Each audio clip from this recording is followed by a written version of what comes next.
Welcome back. Today's chapter in Charlotte's Web is Chapter 19, The Egg Sac. If we remember from last chapter, Charlotte was up into the corner creating something just for her for the very first time. She had finished Wilbur's web and was waiting to make something for herself. Wilbur's sleeping, and this is where we start our chapter. Let's begin.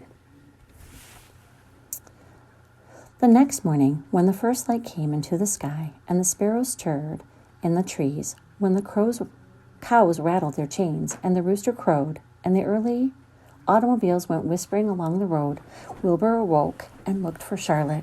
He saw her up overhead in a corner near the back of the pen. She was very quiet. Her 8 legs were spread wide. She seemed to have shrunk during the night. Next to her, attached to the ceiling, Wilbur saw a curious object. It was sort of a sack or cocoon. It was peach-colored and looked as though it were made of cotton candy. "Are you awake, Charlotte?" he said softly. "Yes," came the answer. "What is that nifty little thing? Did you make it?" "I did indeed," replied Charlotte in a weak voice. "Is it a plaything?" "Plaything? I should say not. It is my egg sac, my magnum opus." "I don't know what a magnum opus is," said Wilbur. That's Latin." "That's Latin," explained Charlotte. "It means great work. This egg sac is my great work, the finest thing I have ever made." "What's inside it?" asked Wilbur. "Eggs?" 514 of them," she replied. 514, said Wilbur. "You're kidding." And there we see Charlotte on her egg sac. "No, I'm not. I counted them. I got started counting, so I kept on, just to keep my mind occupied." "It's a perfectly beautiful egg sac," said Wilbur, feeling as happy as though he had constructed it himself. "Yes, it is pretty," replied Charlotte, patting the sac with her 2 front legs.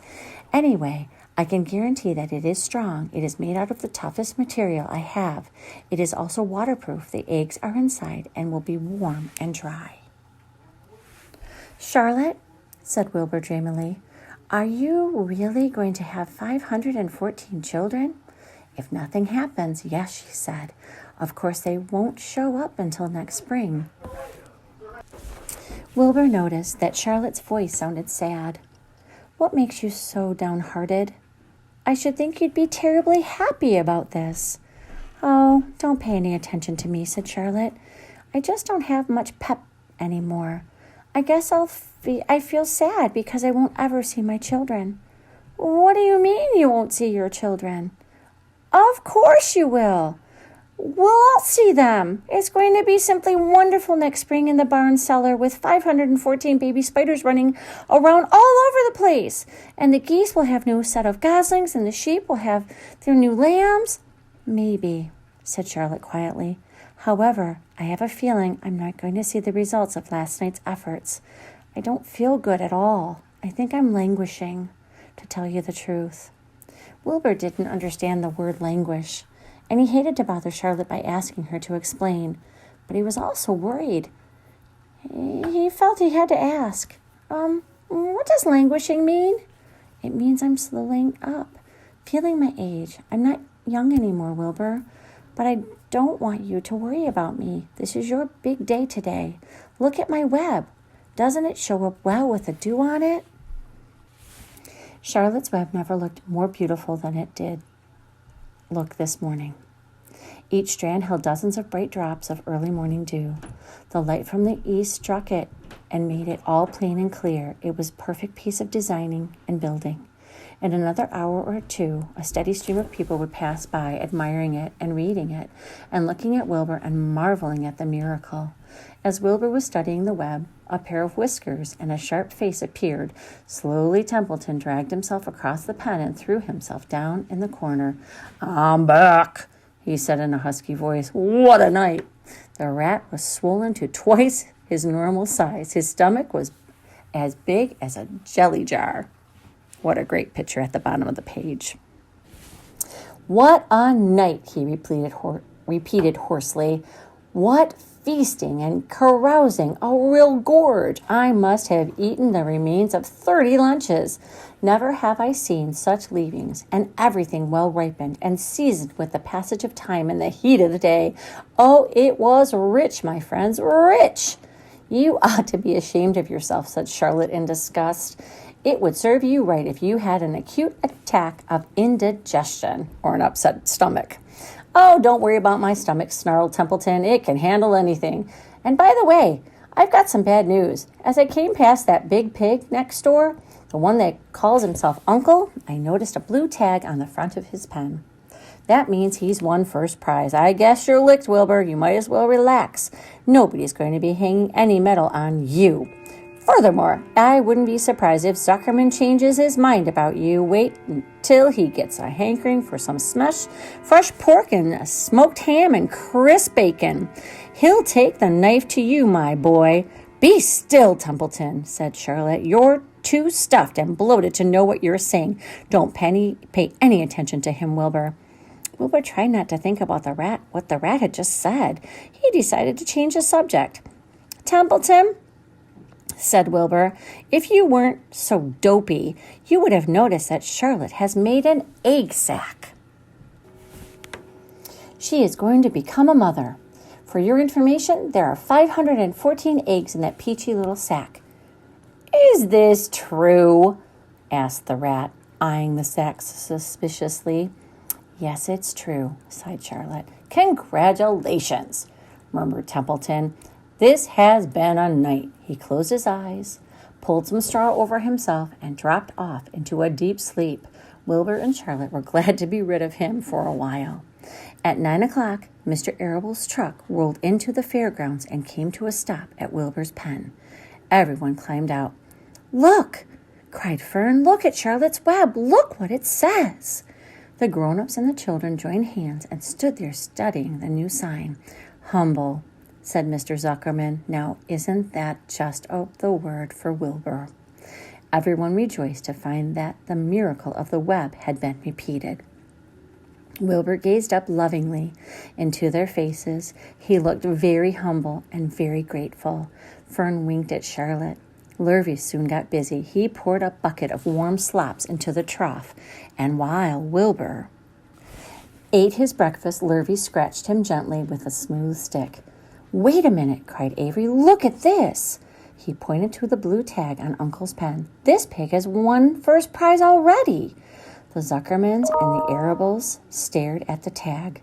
Mrs. Zuckerman began to cry. Nobody said a word. They just stared at the tag, and then they stared at Uncle, and then they stared at the tag again. Lurvy took out an enormous handkerchief and blew his nose very loud. So loud, in fact, that the noise was heard by the stable boys over at the horse barn. Can I have some money? Asked Fern. I want to go out on the midway. You stay right here where you are, said her mother. Tears came to Fern's eyes. What's everybody crying about? Asked Mr. Zuckerman. Let's get busy. Edith, bring the buttermilk. Mrs. Zuckerman wiped her eyes with her handkerchief. She went to the truck and came back with a giant gallon of buttermilk. Bath time, said Zuckerman cheerfully. He and Mrs. Zuckerman and Avery climbed into Wilbur's pen. Avery slowly poured the buttermilk on Wilbur's head and back as it trickled down his sides and cheeks. Mr. and Mrs. Zuckerman rubbed it into his hair and skin. Passersby stopped to watch. Pretty soon, quite a crowd had gathered. Wilbur grew beautifully white and smooth. The morning sun shone through his pink ears. He isn't as big as that pig next door, remarked one bystander, but he's cleaner. That's what I like. So do I, said another man. He's humble, too, said a woman reading the sign on the web. Everybody who visited the pig pen had a good word to say about Wilbur. Everyone admired the web, and of course nobody noticed Charlotte. Suddenly a voice was heard on the loudspeaker. Attention, please, it said. Will Mr. Homer Zuckerman bring his famous pig to the judge's booth in the front of the grandstand? A special award will be made there in 20 minutes. Everyone is invited to attend. Crate your pig, please, Mr. Zuckerman, and report to the judge's booth promptly. For a moment after this announcement, the Arables and Zuckermans were unable to speak or move. Then Avery picked up a handful of straw and threw it high up in the air and gave a loud yell. The straw fluttered down like confetti into Fern's hair. Mr. Zuckerman hugged Mrs. Zuckerman. Mr. Arable kissed Mrs. Arable. Avery kissed Wilbur. Lurvy shook hands with everybody. Fern hugged her mother. Avery hugged Fern. Mrs. Arable hugged Mrs. Zuckerman. Up overhead, in the shadows of the ceiling, Charlotte. We see everybody's very happy in this illustration.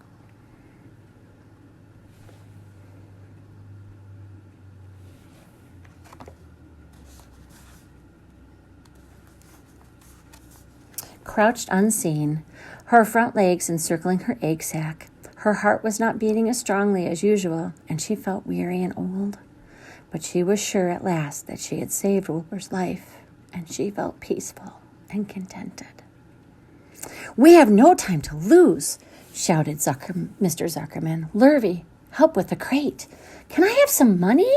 asked Fern. "You wait," said Mrs. Arable. "Can't you see everybody is busy?" "Put the empty buttermilk jar into the truck," commanded Mr. Arable. Avery grabbed the jar, rushed to the truck. "Does my hair look all right?" asked Mrs. Zuckerman. "Looks fine," snapped Mr. Zuckerman, as he and Lurvy set the crate down in front of Wilbur.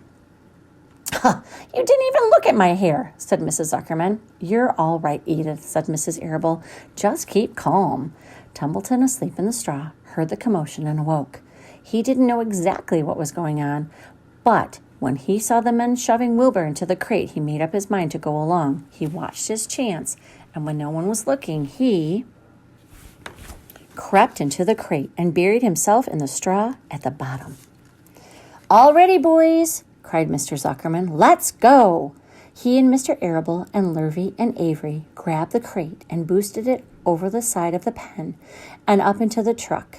Fern jumped aboard and sat on top of the crate.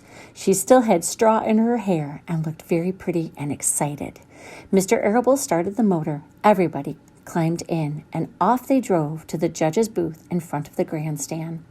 As they passed the Ferris wheel, Fern gazed up at it and wished she were at the topmost car with Henry Fussy at her side. And that's the end of this chapter.